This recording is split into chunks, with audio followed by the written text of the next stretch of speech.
Hello, ladies and gentlemen. Thanks a lot for tuning in to the DJ Greg podcast. Subscribe, hit the like button. Now, with this gentleman that I'm about to talk to right now, all the way from New York, first of all, his name should be a verb. He's a celebrity club and mobile DJ, wedding DJ, industry leader, keynote speaker, MC educator, TV poker player. Everything goes on and on. He's a cat lover, as you can see. Ladies and gentlemen, from my hometown in New York, this is DJ Washburn. Woohoo! You know that song Cat Daddy? Well, that might have been named after me because I'm a cat daddy. Hi, Marge.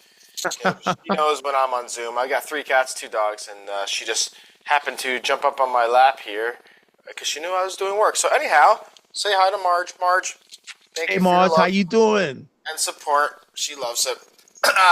Great. Thank you so much for that nice intro. Hey, Yeah, and New you York. know what? Thanks a lot for coming on, man. I really appreciate it.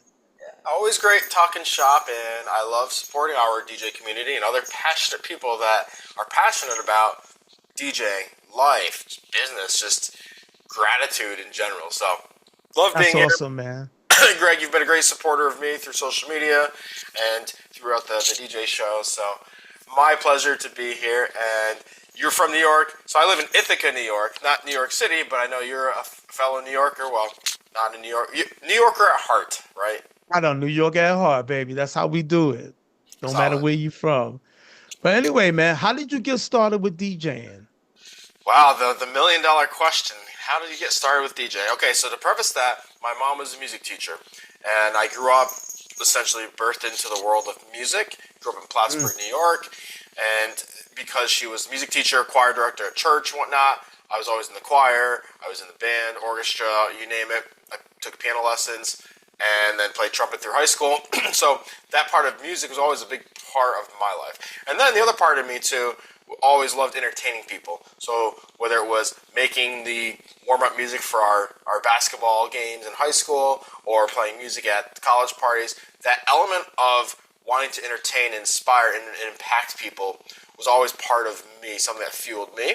So then naturally, knowledge of music, love of music, passion for entertaining people, passion for connecting with people, that's what DJing is in a nutshell, essentially. So out of college, I moved out to Las Vegas, played poker professionally for a few months, came back, started working at a college bar called Mooney's here in Ithaca, New York, that I went to a lot when I was a college student. Started working there, barback, bartender, quickly actually became manager, and we had DJs. So part of my job was to, of course, manage the DJs, manage the vibe, get the proper people in. So having a knowledge of that, knowing what the venue needed, knowing what kind of music, what kind of personalities, etc., we needed to optimize business was part of my duties. So naturally, my love for music, my love for connecting with people, my intrigue for DJing led to where then I started messing around with the DJs controllers and gear that they had there to learn and know, okay, well, how does this work? What does this do? And we would close. I'd go up on the turntables and whatnot and start messing around. I'd be like, oh, this is cool. I like this. One thing led to another. I got to the point where I was able to then fill in when needed or play on slower nights when we didn't have our regular headliner DJs there. And that's where I learned and got introduced into DJing. And then it became where I got good enough where then I did like one night a week. So I managed and ran the college bar for 6-ish years or so, in that range. But I knew I couldn't stay in that career forever. And it's great when you're in your 20s and you're single and you don't have kids, you don't have a mortgage yet. Great. Some of the best years of my life. Wouldn't trade it for anything. Awesome. But I knew that moving forward, you can't stay in that life forever. So, Right. and I was like, well, let me look into this DJ thing. I'm enjoying it now. People are telling me, sorry, my camera's a little off focus. People are telling me they enjoy what I do. So that what's led me to do my first, per se, mobile event. So I started in the club DJing, in college nightclub bars, and All right. then did my first mobile event, which was a wedding for a couple people that I played softball with, and it was in it was a very low budget. They had almost no money to do anything. It was in a fire hall, volunteer fire hall, and they're like, hey, you DJ, right? We can't really pay a DJ, but do you want to come do this? I'm like, sure, I'm in. Sounds great. And that was the first event I did, which would be considered a mobile event. And I'm guessing anyone that's watching this probably knows the difference between what a mobile event is. And after that, I realized, wow, this was kind of fun. I enjoyed this. Maybe this could be a future. I think I enjoyed the love. I enjoyed the entertaining people. And they had a good time. Let me look into this more and see. Maybe this could be a future career. And that's kind of where my DJ career outside of just playing at the bars started. And the birth of Washburn Entertainment. Look at that. And I love it. that was, yeah, so then I started looking into, well, how do I create a business, and Googling things like, what's a DJ flyer look like? And it's so funny when you look back. I'm sure you and other DJs know, when you look back at the early days and the things you made, how laughable it is. The flyers I used to pin up with like safety pins in front of my table, and whatever. It was just the awful graphic designed flyers that I had of my face that was all blurry and fun, professional, free quotes, all those funny things that you just don't know at the time. You just kind of do, and you Google things, and so that was the birth of that, and then did that for 4 or 5 years, and then I'll take you to the journey through my DJ career up until today. This was about 2012, I think, 2013. Okay. Then I started growing this DJ company. I was probably a low-end, like Craigslist type of weekend warrior, because I was still running the bar full time. I'd also gotten my real estate license, so I was selling real estate at the time and trying to grow this business. Not really sure where I was gonna go. And this is in the 2013, 14, 15, 16 range. Finally got to the point where things were starting to take off a little bit, and I was starting to get booked more DJing wise. 2016 is when I stepped down as manager of the club, focused on my real estate business as well as the DJ company.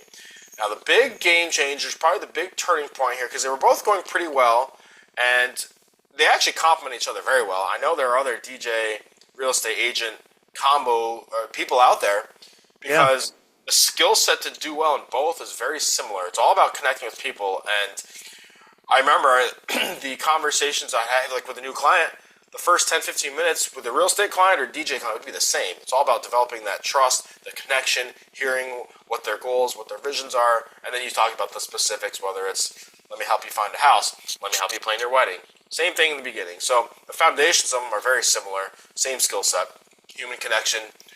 So I was doing that, was finding a lot of success with it. I'd purposely have my DJ client meetings or my wedding planning meetings in my real estate office, because getting married, buying a house go hand in hand. So those I definitely got business from both. And typically, if people like who you are and they trust you as a person, they're going to be more apt to go with you when it comes to business. And that's especially in a customer service type of industry, which both of them are. So back to the game changer. Okay, the things that started, and Greg, it's the reason why we're here today, is when I started going to DJ shows, DJ conferences. First one I ever went to was Mobile Beat, I think 2017. Opened my eyes. Absolute game changer of the connections, seeing what was out there, being that I was just in my little bubble here in central New York, and getting a bunch of 5-star reviews and people telling you how great you are. Sometimes you lose focus of like, well, what is the big picture? What else is out there? This is where I was introduced to the top DJ companies in the country, people doing things at such a higher level, understanding how to then hone the craft a little bit, whether it was the mixing side, whether it was the MC side, the business side, all things that needed to tighten up a little bit, right, that we learned. So getting the education from the seminars, connecting with these people that were successful, that were where I wanted to be, that was a huge impact for me, because then the first one I went to, I was like, oh, this was invigorating. I'm hungry. I'm inspired. I just made some great friends, and then I wanted to go to every single one. Then it was like, oh, there's this one too, and there's this one, and then fast forward a few years, now I go to almost every DJ show, and I'm fortunately in the position now where, as a presenter, as a co-owner, as a show producer, as a host, all those things I do now, I get to give that back to people. And I always remember myself the first time there, sitting out in that crowd and looking at that stage and hearing Matt Radicelli speak for the first time, and some of these people, and going to the after parties, watching these DJs spin, being like, I want that to be me. Right. It's full circle. I never forget that, and now I'm fortunately in the position where I can now give that to other people that are new, that are first timers, and that again, I said a few minutes ago. One of the big things in my whole life, I've always been very driven to connect with people and to feel a sense of love and belonging, and really want to help and inspire because so many people have helped me. That's how I feel. That's why I put so much into our DJ community and do what I do. It's certainly speakers don't get paid at these shows, or maybe some do a little bit here and there, but that's not personal gain. It's not personal wealth. You got to do it because you really have a love and a passion and genuinely want to support our industry and our fellow DJs, and that's what drives me to do it, and that's kind of where I guess that's the journey in 5 minutes. That's the cliff notes of where I am today. And I get that from you because the first time I saw you present, which was not this past wedding MBA, but the one before that, you spoke about an incident you were where you were DJing, and then you were doing the intros of the couple, Yep. and it was a same-sex couple, and you kind of went Yep. into the mistake where you went into that. And for a DJ to get up and and tell that story, you know what I mean? Like you really put yourself out there in a way that I never seen any other presenter do. No, I did this wrong. This is how we can all correct it. This is how we can all learn from this situation. That's what drew me to you. It's like, okay, he's really putting himself out there. And he's learning and he wants us to learn. And you can sense that passion. You know what I mean? I sense that passion from you. Thanks, Greg. And what he's referring to is 2023. I opened it was an MC seminar, and I opened up with a story of what you just said. It was a lesbian wedding, and it was the biggest mistake I've ever made in my DJ career at a wedding or any event, where I called the couple husband and wife. I messed up the grandparent that was actually in person, but I said they were dead. All within a matter of seconds. And then I made a mistake too on their first dance when I tried to surprise them. They had choreographed first dance. After the mistakes I just made, I wanted to surprise them by playing vows from their ceremony, but it screwed up their whole dance and they didn't expect it. So it was a parlay of mistakes. And what I did, I told the story, I showed the clip of me doing it, and then of course that was the lessons of then, well, why that happened, and what can we learn from it, and then went into some of the more of the MC stuff. But you're right, that was the most vulnerable I've ever been, and that was me being very open, very vulnerable. Watching the clip of me doing that and knowing the impact I had on them, and how my lack of prep, my lack of care, my lack of dedication, because I said it on stage too. At that time, it was like a third wedding in a row. It was a Sunday. I was taking things for granted. I was probably a little arrogant, a little cocky, like, oh yeah, small Sunday wedding, I don't have to prep for this one. And I just went into like cruise control and muscle memory. And because I wasn't fully investing in each day and prepping the way I should, I got cocky and arrogant. Like, oh yeah, I just had 2 great weddings, whatever. And then you pack it in a little bit. And I remember I didn't really prep for that wedding. I didn't look things over. Just went into cruise control, and that's when the mistakes happened, with a huge impact. Those moments that those people will never get back, ever. And that's right. Because of me.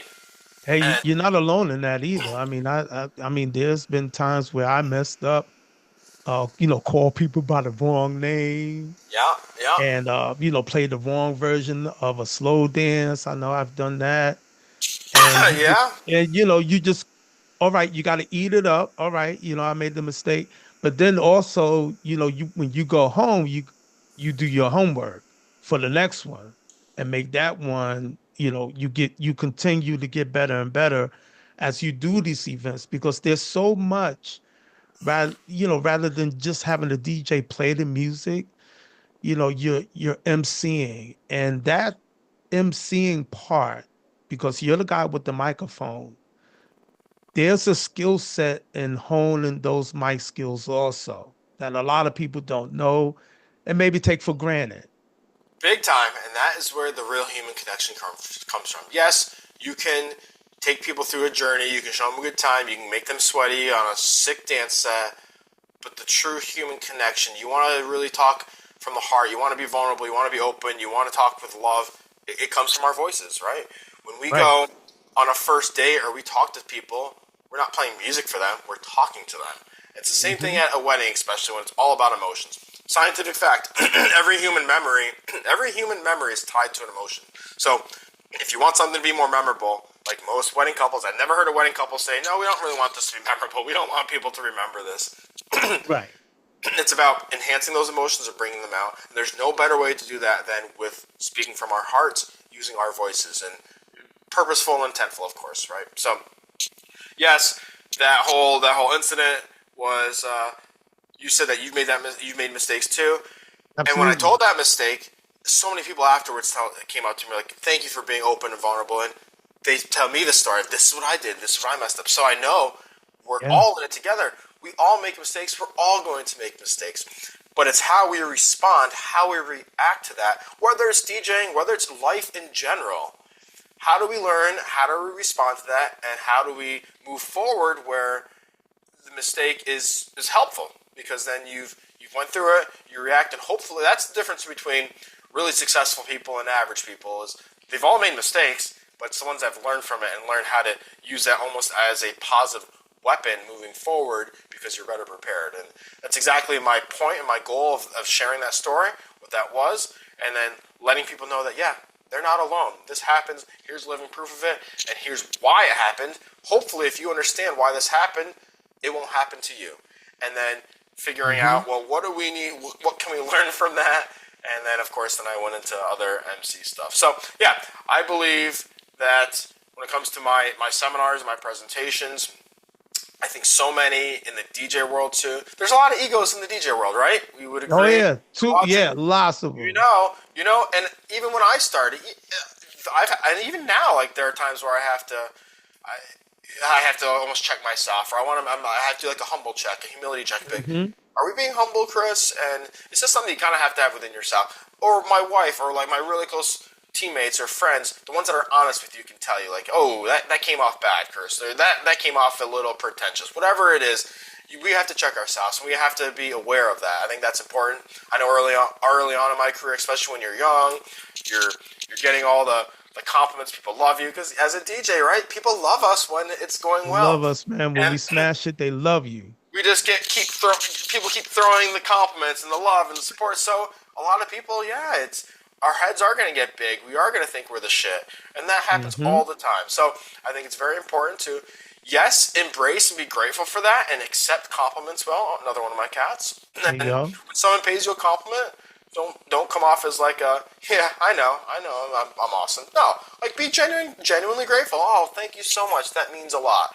And I think just taking compliments with humility, and then of course trying to check yourself and stay humble and stay grateful, I think is very important, especially when you are a successful entertainer that is going to get a lot of love and compliments. And that's the great thing about our industry, is that the amount of positive impact and smiles and excitement and joy we can bring to people is literally like endless. It's just night after night. Hopefully, if you're doing a good job. But the downside of that is, you can get to your head. It can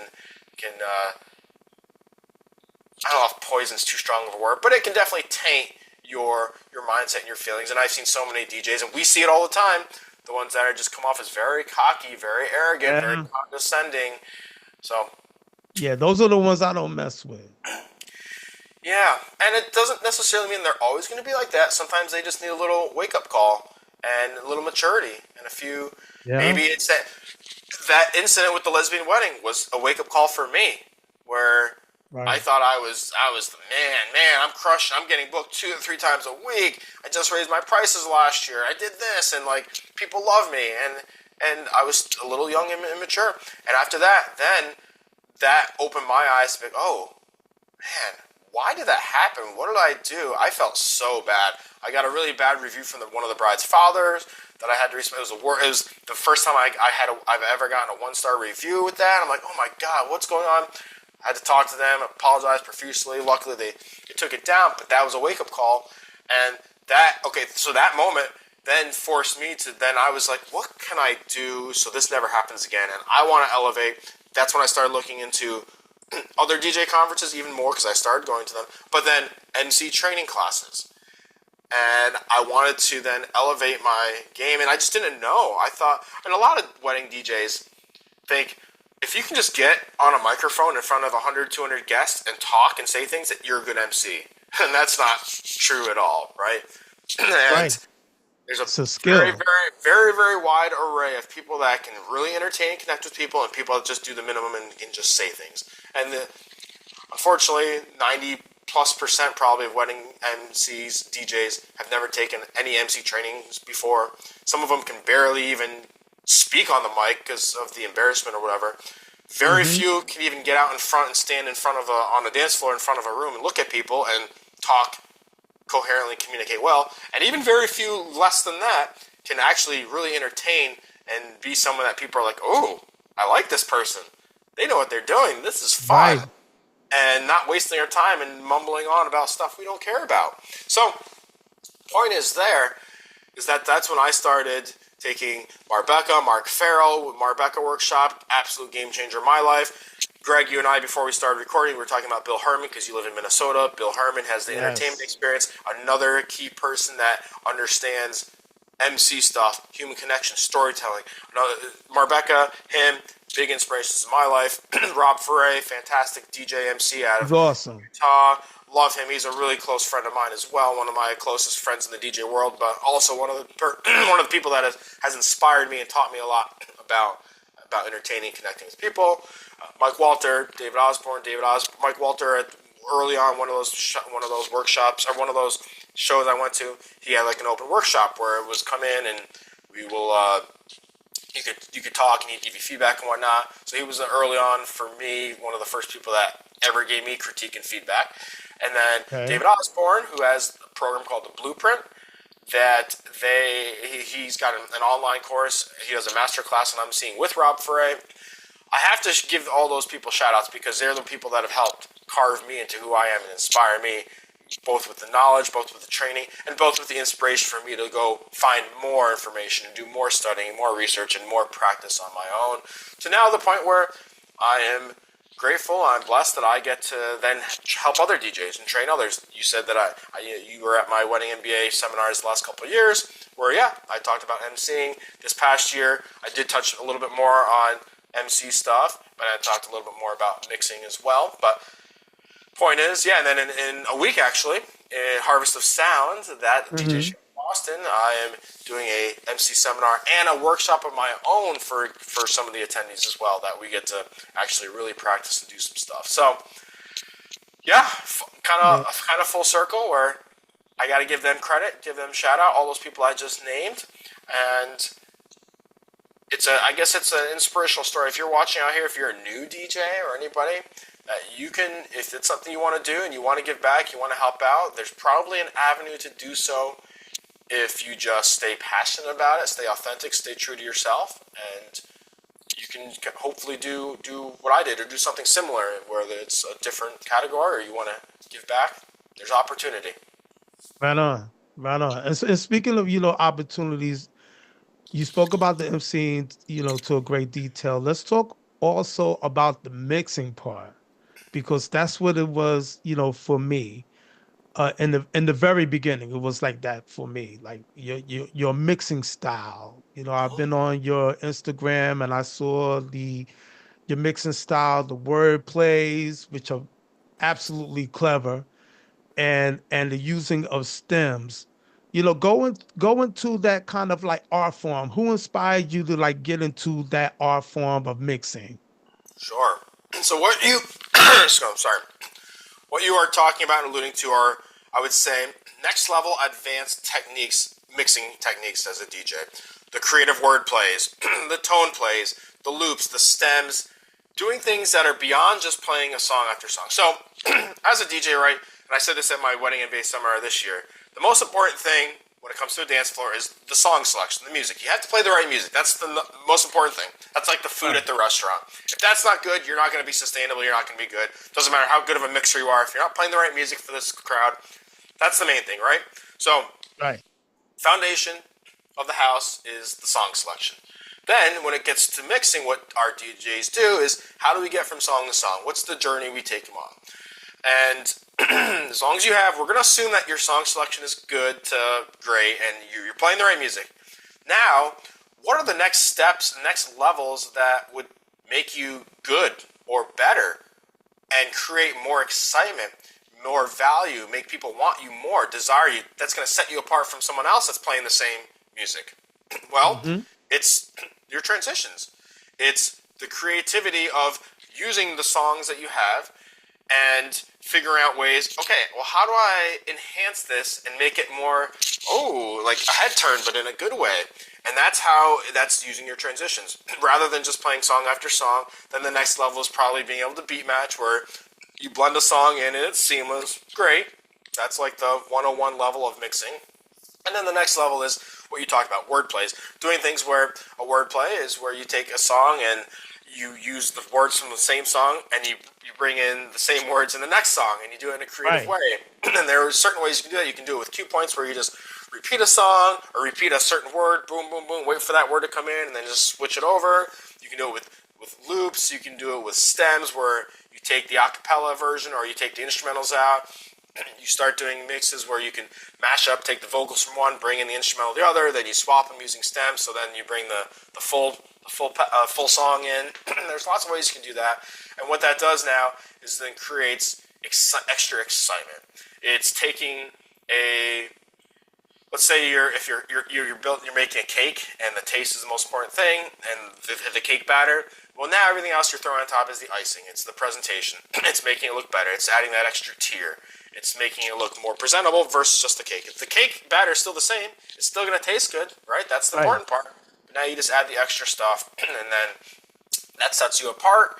And there are just so many ways to do that. There's so many different creative things. And you asked, what's inspired me? Well, first of all, it was understanding the need to separate myself and wanting to be different than the average DJ. So coming from starting in the club scene, my mixing skills were above average. 15 years ago when I started, above average the normal mobile DJ. Where when I first got into it, when I was researching, a lot of wedding DJs were like, we don't mix at weddings. They don't want to mix. They just want to play song after song. I'm like, okay, sure. But I saw dance floors, what they looked like when you started mixing, when you started quick mixing, when you started to get to more of the choruses and the bangers that people care about. Because especially, and it's even more so now in 2024, that the ADHD world we live in, the instant gratification, people get more excited when they hear the chorus of the song or the opening note of Usher, yeah, DMX Party Up. Right. The more of those you can give them, the more excitement the dance floor is going to have. So if you play songs full out for an entire time, I don't say in a night dance floor you can play 30 songs. But if you're quick mixing and you play one chorus, one verse, you're getting to more of those bangers. Maybe now you're playing 60 songs, 80 songs, 90 songs. You're multiplying the amount of those big ooh, ah moments. Let me sing the chorus of Pink Pony Club, Chapel Roan, and get rid of some of these. People don't really care about the second and third verses of songs. No, man, you got to hit them off with the first. You got to go quick. And sometimes now it's not even playing the verses of songs where they just want to ski. I mean, I don't know. Yeah, right. You just want to hear that part. The kids these days, yeah. That they just want to hear the ski chorus, and they don't know what. And like you can see it too. And this is more evident too in kids. And what I mean when I say kids, I'd say like college students and younger that grew up in the TikTok era, that grew up in the YouTube era, that even in their cars they're swiping songs on Spotify 90 seconds in. They're like, okay, next song, boom. Yeah, next. And so, as a DJ now, understanding that you have to be able to like hit them quick. You got to go get into songs and get out, and you'll see it quick. If they're singing the chorus and then they stop for the verse, they don't even know what they're saying, then they get excited for the chorus again. Well, why even waste that time with the verse if it's bringing the energy down, if it's not connecting with them? Boom, play that chorus, repeat the chorus of it, and then get into the next song where you can play another chorus and do that. Now, weddings, with the older generation, they're not on the same key as this. So there's still, I'm not saying that every song I play at a wedding is like this. No. You still have to sometimes play We Are Family, all 5 minutes of it for Aunt Sally because it's special to them and it reminds them of what they did 30 years ago. Great, that's fine. And typically if couples request songs too, usually you're going to play a little bit more of that. If they ask for Miley Cyrus Party in the USA, it's the bride's big sorority song. Yeah, I'm not going to cut that after one chorus because they're used to hearing all of it. So, of course, there's discretion of that, and you don't always do that. But every year, it gets a little bit more of that ADHD where you have to be able to get into songs quick. And especially, like I said, with students, high school, college, even their attention span is so quick, and there are times that school dances now. I did a presentation last year at MEX about school dances, and seeing that sometimes if you're playing a song and they're just not feeling it, boom. Don't wait to get to the chorus and make a perfect DJ mix or DJ transition where it's like you lined up the chorus and you lined up the intro perfectly. It's almost better to just slam in the new song. They won't care as much, and that's where having the ability to understand how to scratch and how to drop beats on the one where it's not that perfect 8-bar intro mix that a lot of beat matchers will do is valuable because you can manipulate songs easier. You can get to things. You can have cue points out. So this happens to me sometimes where I'm playing a song and say the verse is going, but they're really not feeling it. I have a cue point set up to the last chorus of the song or to the next chorus where I just skip to the chorus. It allows me to get out of it quicker. It allows them to get to the part where they like to sing more of the chorus. It's a win-win, literally. And this happens a lot with some of the throwback songs. So I'm 38, I'm a millennial, so like a 2000 song, but to a 16-year-old kid at a prom dance, they might not know Jaquan Tipsy or the next episode like we think they do. They know the beginning, they know and they know the chorus of Tipsy now because of the new bar song Tipsy came out. So that's like a perfect example where start with the chorus and then I'll see like the verse, they don't know the words and they're not really moving. So then that's what I hit like the cue point. Get right to the chorus, boom. They know that part, get into the next song, banger. Now you're playing, like I said, instead of 30 tracks, now you're playing 80 tracks, 100 tracks, you're getting more. So that's essentially the breaking down the mindset and the idea of mixing these days and what the better DJs, the ones that are separating themselves. And it's true. You and I talked about here, Eric Rhodes, phenomenal DJ out of Idaho, millions of followers on TikTok, and it's from mashups. And Jack Christian now, who is showing these quick transitions and these creative things from his events and getting all this traction. So the people out there that are non-DJs, our clients, this is what they like. This is what they are following. This is what they are subscribing to. And don't sit on that. And I always love it when I talk about this. I'm like, this is when I talk about the school dances and kids these days and what the mixing means. And then you get the people that are, well, I've been in the wedding industry for 20 years and my couples are older. These kids, they're not these kids. Okay, maybe tomorrow you're correct, but 3 years from now, 4 years from now, 5 years from now, these kids are going to be your wedding clients. And this is what they grew up on. And this is what they're going to want. We're already seeing the shift now. If you've been in the industry for 10 years, 10 years ago, it's a lot different today than it was then, right? And some of those trends are these kids that are the average age of people getting married, I'd say, is 25 to 35, I would say. Now, right? And you probably see it. Yeah. Now they want dirty music at their wedding. They want less formalities and less of these things that they see as cheesy and corny like garter bouquet. They want more partying. They want more club style. That's why a lot of these club DJs are getting brought in to do these weddings because it's who they saw at their college bar. It's who they saw at that nightclub. They want that at their wedding. They don't necessarily want the corny person that's going to lead the electric slide and play all entire songs. No, you don't want the DJ coming in with the blow up saxophones and trumpets. Yeah, it's different these days. So it's already changing. It's here, and it's only going to continue to do that more. And like I said, these people that are students and kids now, in a few years when they're getting married, that's what they grew up with. That's what they're going to want. So DJs, if you want to be sustainable, excuse me, you want to be successful still and be relevant in the next few years and not get passed up by the new DJ coming in, you're going to have to evolve and understand what it is that people want. Yeah, being, I couldn't agree with you even more or less, man. But being here in the Midwest, what I see out in the East Coast, let's say, is that some of the DJs are like doing dance sets like before dinner. And see, and that's something I want to incorporate here in the Midwest, because it's so some of the events are like a little bit more formal. Like sometimes I will play like cocktail music, but I won't play like the Frank Sinatras all the time. I'll play like classic rock because in this region I found out a lot of older clients like that classic rock mix. So I'll put that in there. I'll put some old school funk in there. But like before dinner, right? Here's my thing. Like before dinner, I just want to like put on a couple of bangers before we start eating. And then while you're having dinner, I like to slow it down and, have people enjoy their dinner, whatever they can speak. I kind of like want to bring that East Coast vibe over here.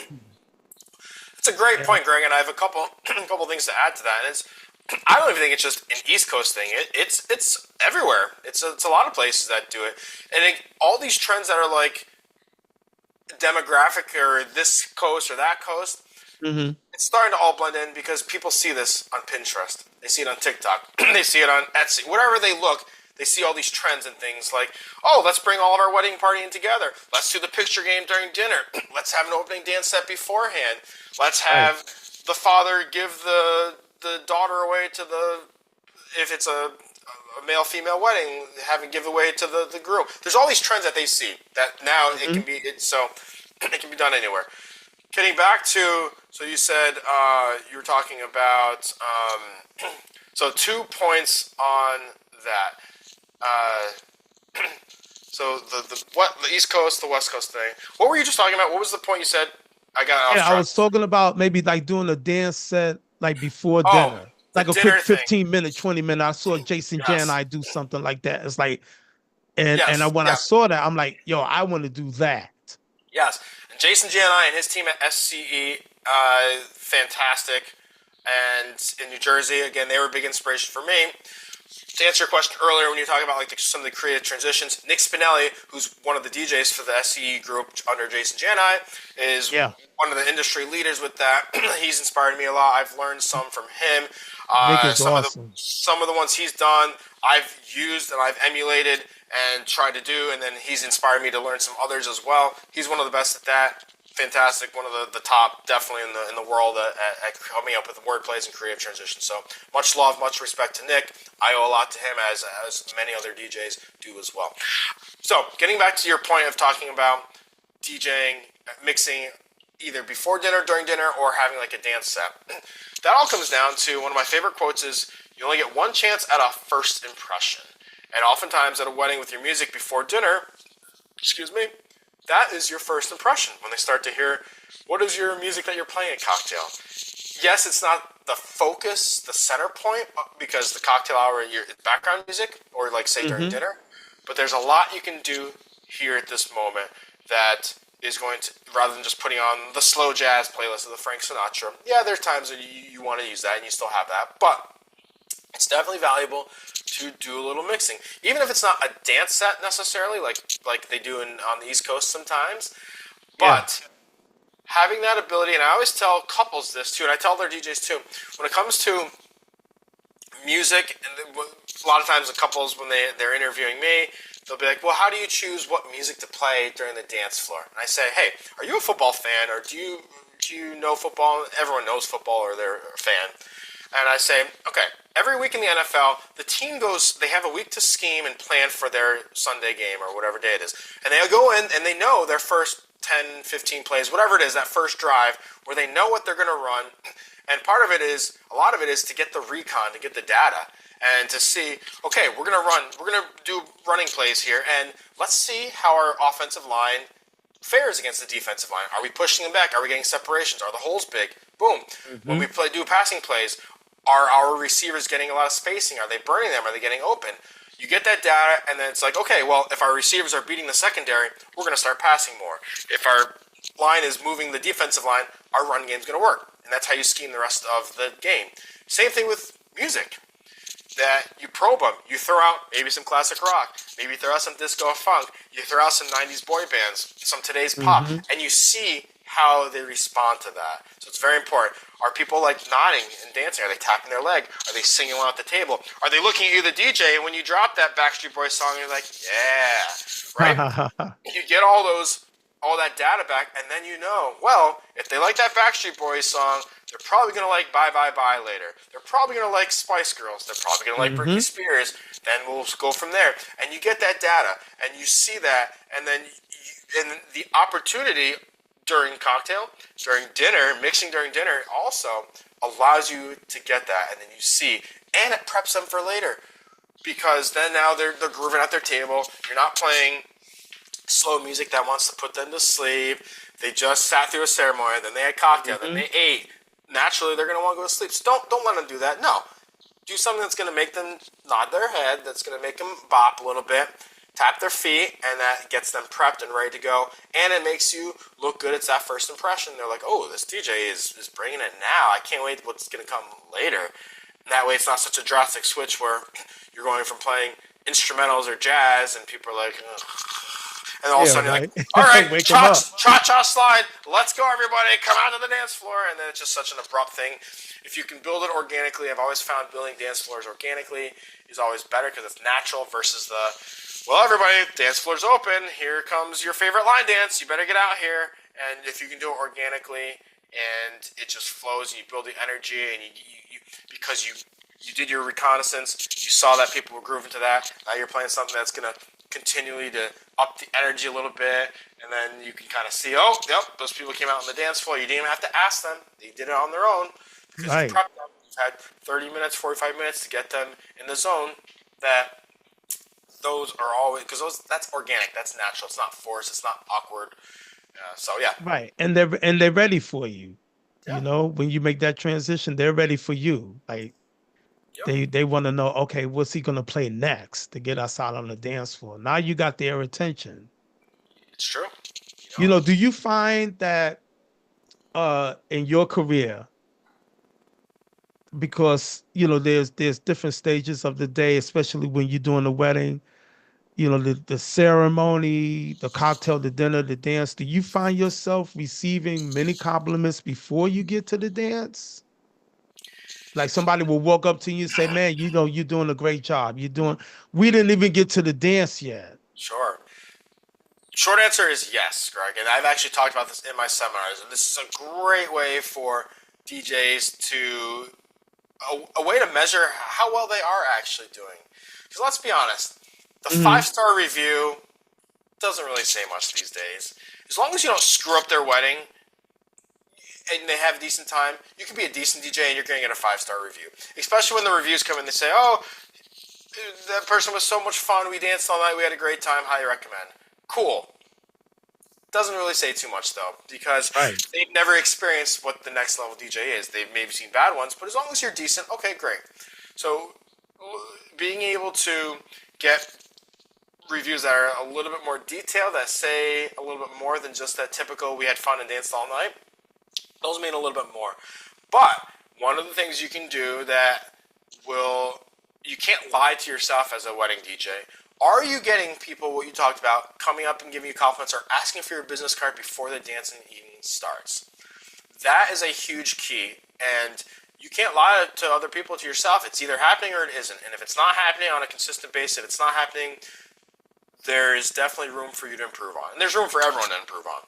But what that means, if you're doing that, that means a couple of things. It means, okay, so first of all, the average person, when they think DJ, they think music, they think dancing. When they think wedding DJ, they think, oh, dance floor music. So that's what they're expecting you to do. Before the dance part even comes, if you're impacting them in a way that makes them go out of their way to give you a compliment or ask for a business card, you're doing something very special and something unexpected. It means you're touching them and inspiring them with your voice as an MC, and then a combination of other things like your setup, your presentation, your song selection maybe during cocktail, if you had cool effects. Like, I think those are all secondary parts, but mostly it's going to be about you as a performer and you as the host and MC. If it means you're hitting them with this and with your voice. What you're doing as event host, whether it was your introductions, whether it's the way you are gathering people, letting them know, essentially like your monologue as a talk show host, Jimmy Fallon, Jimmy Kimmel, etc. What they do in the beginning, it's that first impression. They're connecting with their audience. They're developing that connection through the engagement, through giving every action that they do has to have value, as in it has to mean something to the guest. You can't just talk and say words that don't really resonate or don't have any meaning. Everything has to be with purpose and intent. Usually it's either to enhance a moment about the couple, about the family member, about someone important, or guiding them through, letting them know what's happening, what to expect. I talked about in my seminar, one of the things you learn in Marbecca is DIG, D-I-G, Direct Informer Guide. And I talked about the different roles of an MC, whether you're the quarterback, which is telling everyone essentially game planning, scheming, and then executing the plays. That's a lot of the directing part. Or are you the defense, which then you react to what's going on, and then you react to what maybe the dance moves of the introduction or a heartfelt speech from the best man. And then you have the fan, which is then the person that's going to be more supportive with the energy, with the excitement, and bring that support. So as an MC, understanding those roles, if you understand those roles and you can be that good MC host and you can really start to inspire and touch people, that's a huge thing. And that's when people will start coming up to you before the dance floor opens and be like, wow, you're doing a good job, or you have a great voice, or you're really good at this. Do you have a card? Right. That should be a goal for every wedding DJ. And if you're not doing that, I highly recommend start taking some MC training, start taking some entertainment training classes, and it can be improv, it can be other Toastmasters. All of it is better than nothing. Everything I named, Marbecca, absolutely. Entertainment experience with Bill Herman and Blueprint, all of those resources. Even the MC workshop that I'm doing here at Harvest of Sound with people. So I plan on doing more of those too in the future at these shows. So hopefully I'll be able to have more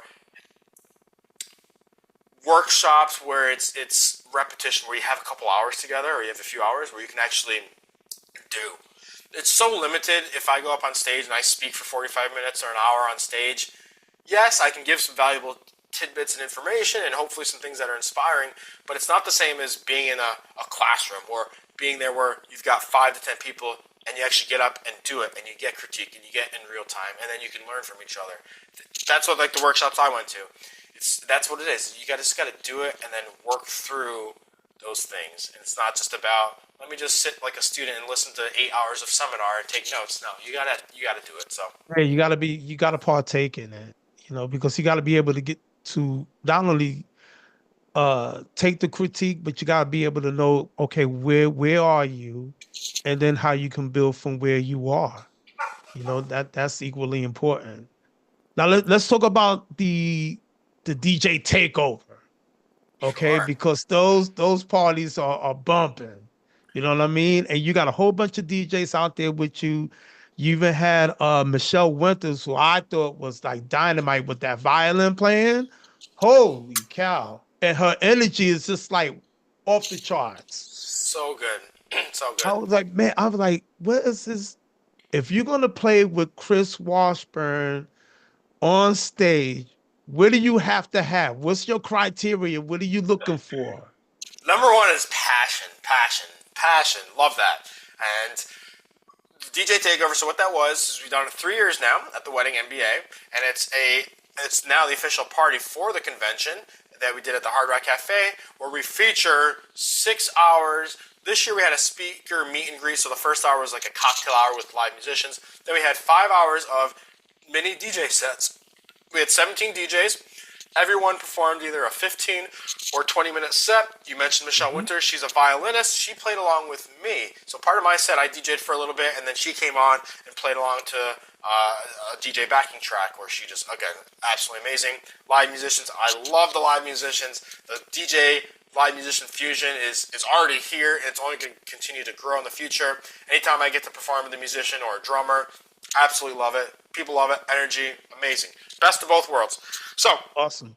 The Takeover party, that's something that, again, I discovered at the Mobile Beats. My partner, Bill Jacob, that helped produce this show, he's the one that created it over a decade ago, and they used to have these DJ Takeovers where it was a little bit smaller, and when I first started went to the show, that was one of the after parties I went to, the Takeover, and I'm like, oh yeah, I want to be one of those DJs. I want to go perform in Vegas and perform in front of other DJs.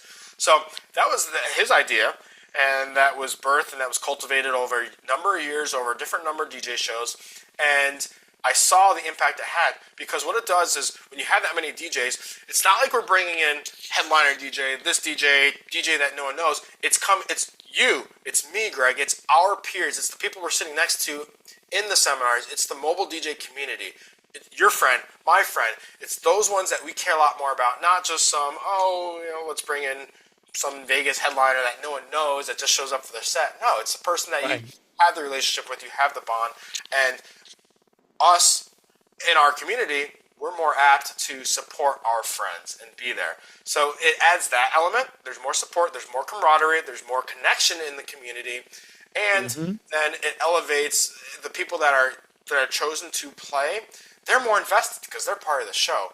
They have to audition and be selected. So now they're going to support it more, and now they get to add to their resume. Yeah, I spun out a huge venue in Las Vegas in front of 1,000+ people. That's a pretty cool thing to add to the resume for the average mobile DJ. I remember the first time I did it, just like I talked about going to the shows and what it meant as a first time and what those people on stage did to me.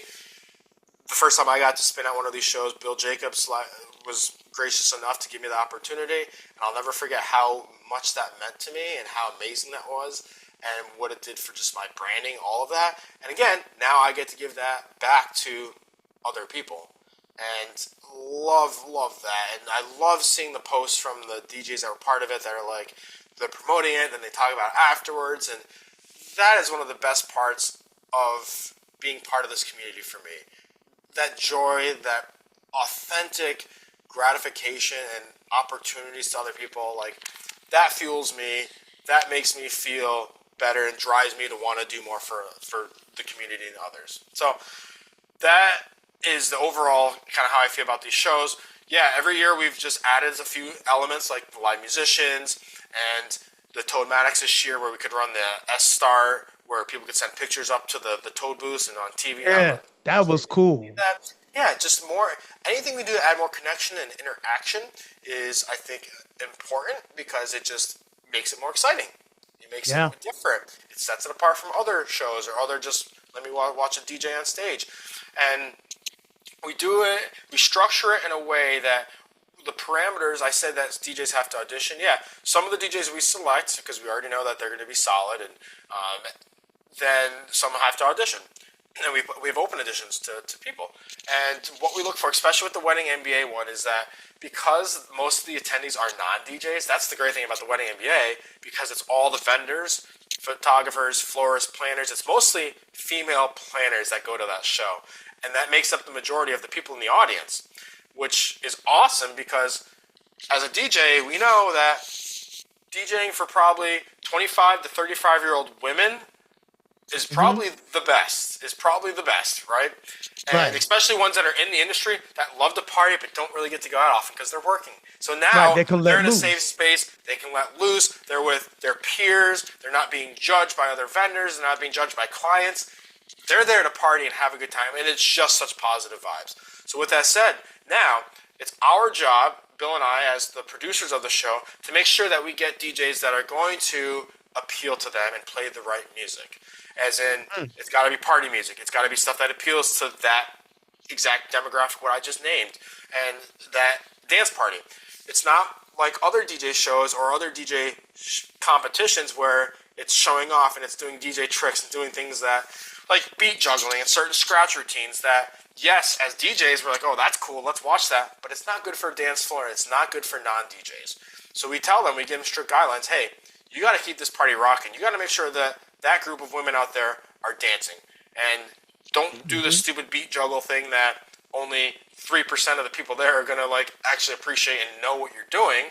So that's the parameters we give. It's not the Red Bull 3 style competition. It's not the DMC competition. So that is the guy. We're pretty strict about that, and giving that out and making sure that they follow that.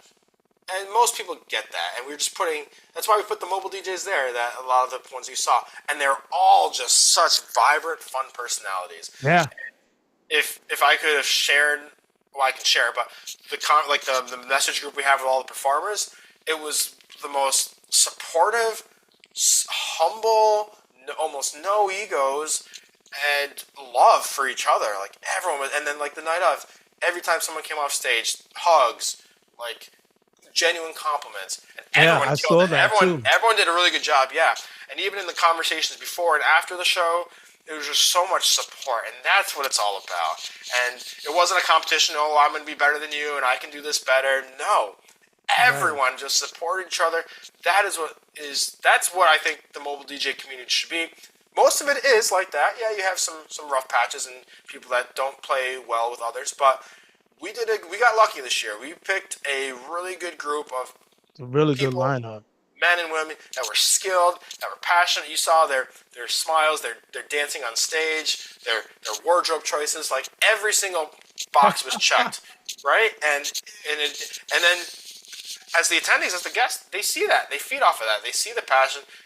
The music's great, transitions are awesome, the vibe, the energy, and then and it was just a super successful event. It was packed early, packed throughout the whole night, and dancing, It was the drinking, bomb, man. You had socializing, Jack networking. Christian out there. You had female DJs. You had DJs from LA. You had my dude from Utah. Man, you had everybody out Yeah, there. I'm like, man, he got a real good lineup out here.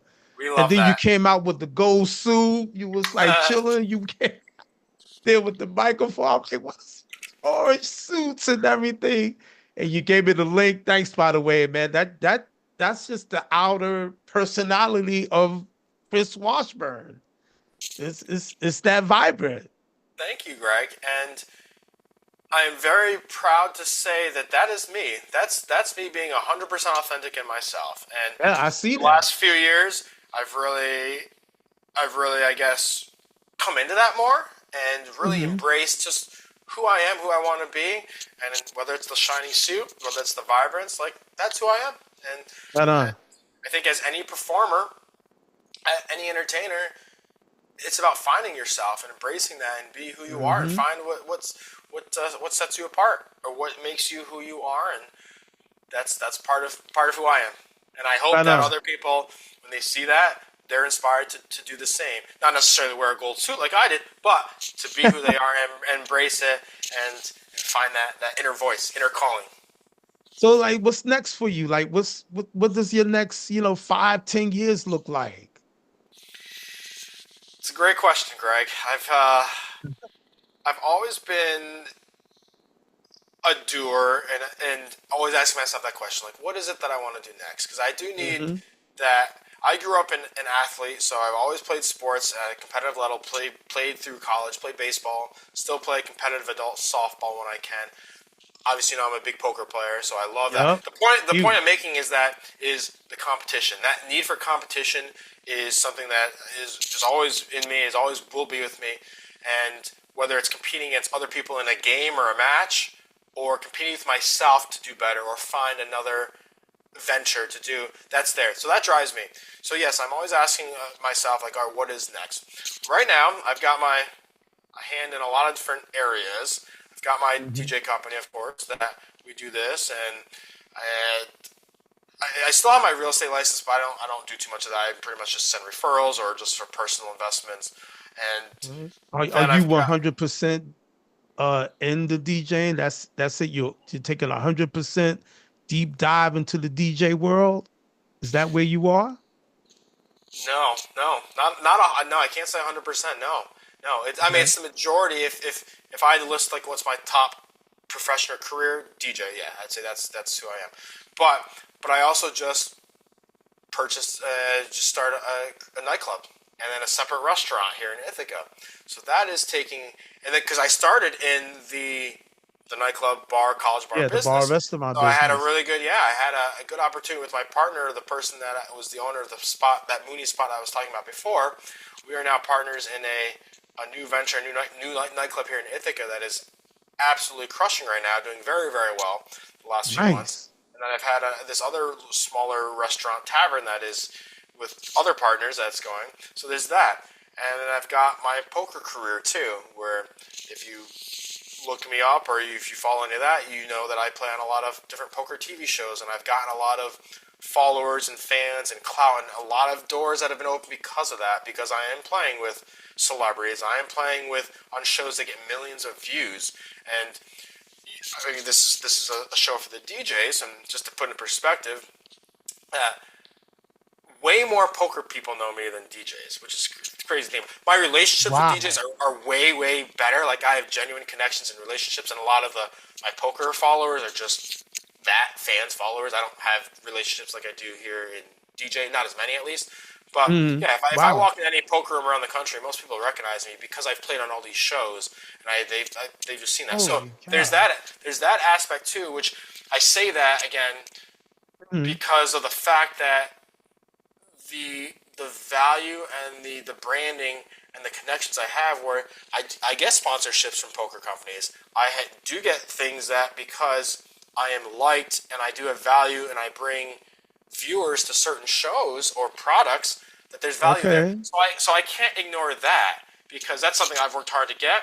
I enjoy that, and the poker exposure and that status I have has opened a lot of doors for DJing too, where people have hired me to go DJ their wedding in Laguna Beach and to DJ different things here, and I've got to DJ now in some pretty high-end nightclubs and things like with Tao Group, which is one of the biggest entertainment groups in Vegas and in the country, because I played on a poker show with an agent from Tao who liked me.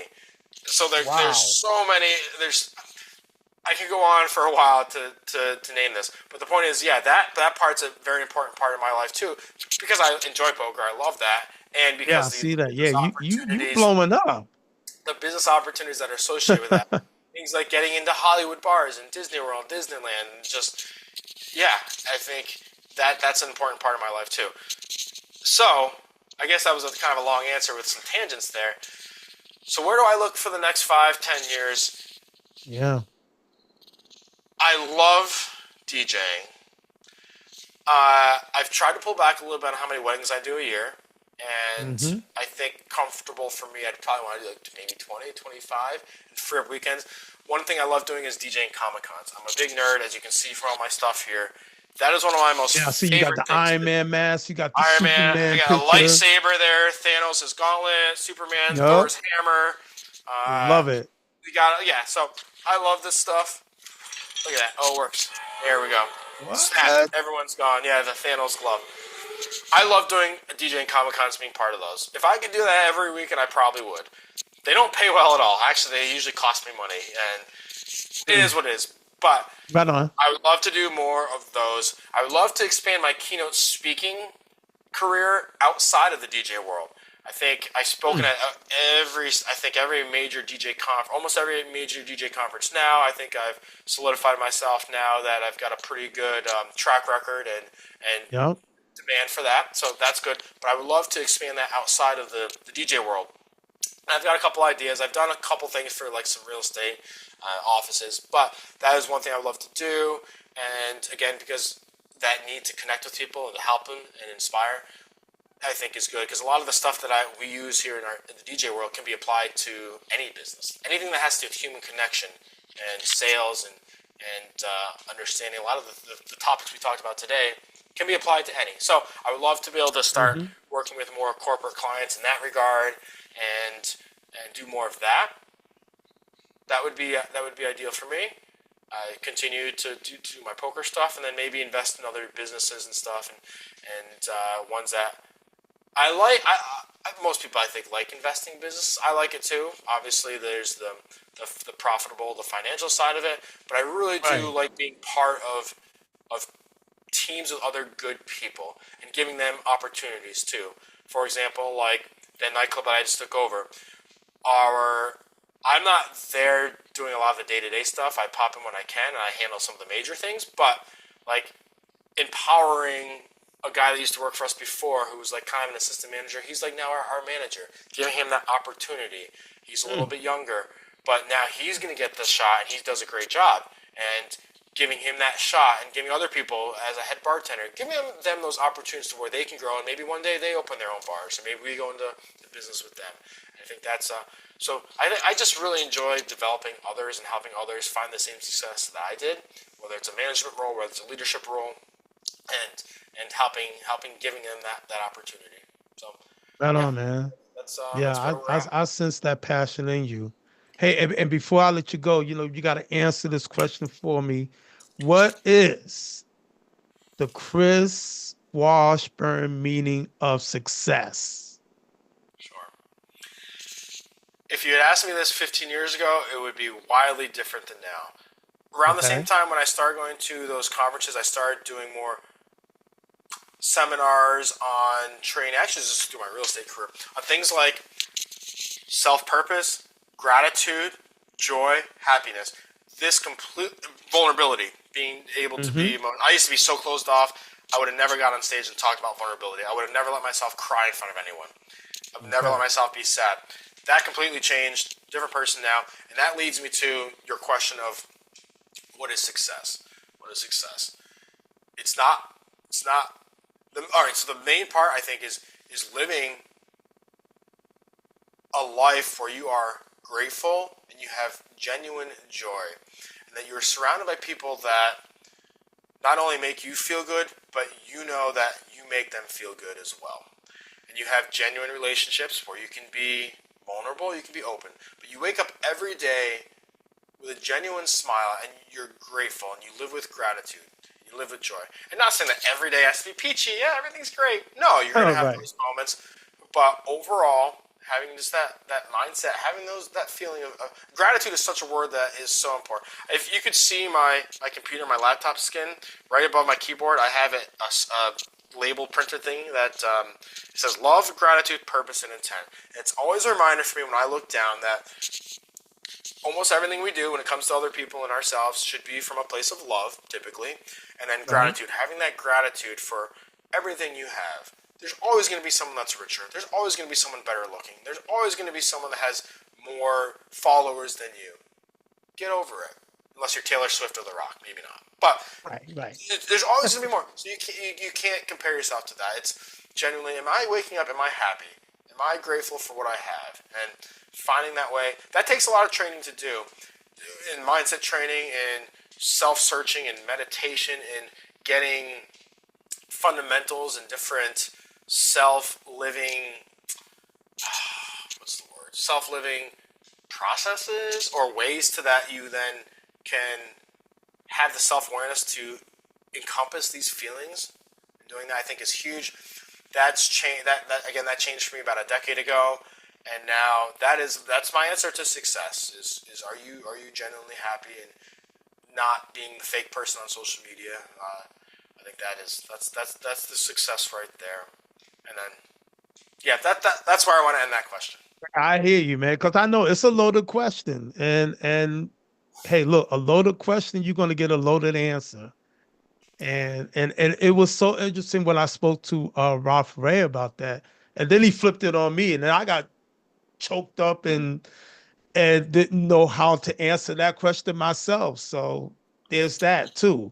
And then like you said in your answer, where you are right now is where you're not 10 years ago because you're always evolving as a human being. So it's always going to be something else.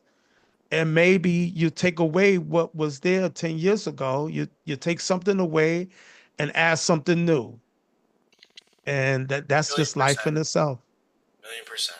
Whether it's DJ world, So whether it's now are you going to relationships, yeah, all of it. or no, so now are you going to be at the Wedding MBA next year? That's the plan, Greg. Yep. I Or they're hopefully not be. planning on being there? Yes, I hopefully That's what's will up. reprise my roles just like you saw this year of hosting and running the DJ seminars, making sure they go smoothly, and then presenting and then running the DJ Takeover as well. So yeah, as long as the Wedding MBA people will allow my team and I to do the same and they're happy, and so far I haven't heard anything negative. They love what we've done, so hopefully we'll be back and get to do that again. Yeah, man, you're smashing it. And if you need like letters of recommendation or whatever, man, hit me up. I got you. Aw, thank you, Greg. That means a lot. I really do appreciate your support and appreciate that what you're doing with this podcast. Even though it may not get a million views, What matters is that you're passionate about it and you love it, you enjoy it, and I know probably the guests you have been passionate about it. I know I have, and that they want to support you. And even if this just impacts one person, right? Even if this makes one person smile or inspires one person because they hear a clip of this and they go, I don't know, take whatever things we talked about, first impression, mixing on a dinner. We had an impact. You made a positive impact on the world, whether it's that DJ's wedding clients that now experience that dinner mixing, whatever it is, right? So the world needs more of that positivity. Are we going to change the world completely because of this podcast? No, but we do our part. We do what we can, and a smile a day on someone's face, an extra $100 here or there, an extra booking, whatever it is all better than not having. And I'm cool with it because, like I said, when I did it in 2020, I thought I was terrible, but then now it's a different thing because now because I want to learn. You know what I mean? Not to say I haven't learned before, but it's like, you know, I just want to like connect with people. Like, I don't know if being in this DJ field or whatever field you're in, is it like a intimidating factor? Well, I don't really want to bother him, but no, I'm going look, if you want to learn, there's nothing wrong with asking questions and see what answers you might get. Yeah. And that's where I'm at with it. Just and you were proactive. Somebody with some answers. Yeah, and I commend you for reaching out and being proactive. You miss 100% of the shots you don't take. And most of the good people in the mobile DJ world will want to talk to you and will be welcome and do want to hear your story and will share. So those are probably the good people you want to hang around with. And yeah, I mean, a guy like Joe Bunn, he didn't know me from. It's like, who the heck are you? And he said, yeah, sure, I'll jump on. So things like that from our DJ community really means a lot. You know, it really does. And it just, you know, solidifies that community also. You know, galvanize it. You're 100% right, Greg, and you're doing your part with that by doing this and letting people talk about their experiences to hopefully help others. And everything we can do out there, whether you are a super famous DJ or you're just starting, little things like anytime someone messages me, I always will message them back. Always try to message them back. You're right. Sometimes because I put on the last message, I'm like, man, do you ever sleep? Yeah. I don't know if you saw that. I went to sleep. I did see that. And then I went to sleep. You went right to sleep after. I was driving back late from the casino last night. Yeah, that happened. I hope you did well, man. Even little things, well, we won, just not money-wise. We won in life, just not money-wise. But that happens. And it's all good. The money will come after. Yeah. For sure. Chris, let me let you go, man. Thanks a lot. Really appreciate it, man. You're wonderful, man. I can't wait to see you next year. Greg, my pleasure. Thank you. We'll stay in touch. I wish you lots of success. I hope you continue to build this podcast, get more followers. And if you're still listening or watching at this point, good for you. And thank you. Right? We kept it interesting. Yeah. All righty. Cool. That's what's up. Boodles says goodbye. All right, Boodles. Hi, Boodles. Say hi to the wifey, man, and we'll meet up. Will do. I'm going to go see her now, actually. All right. Bye, Greg. All right. Take care. See ya.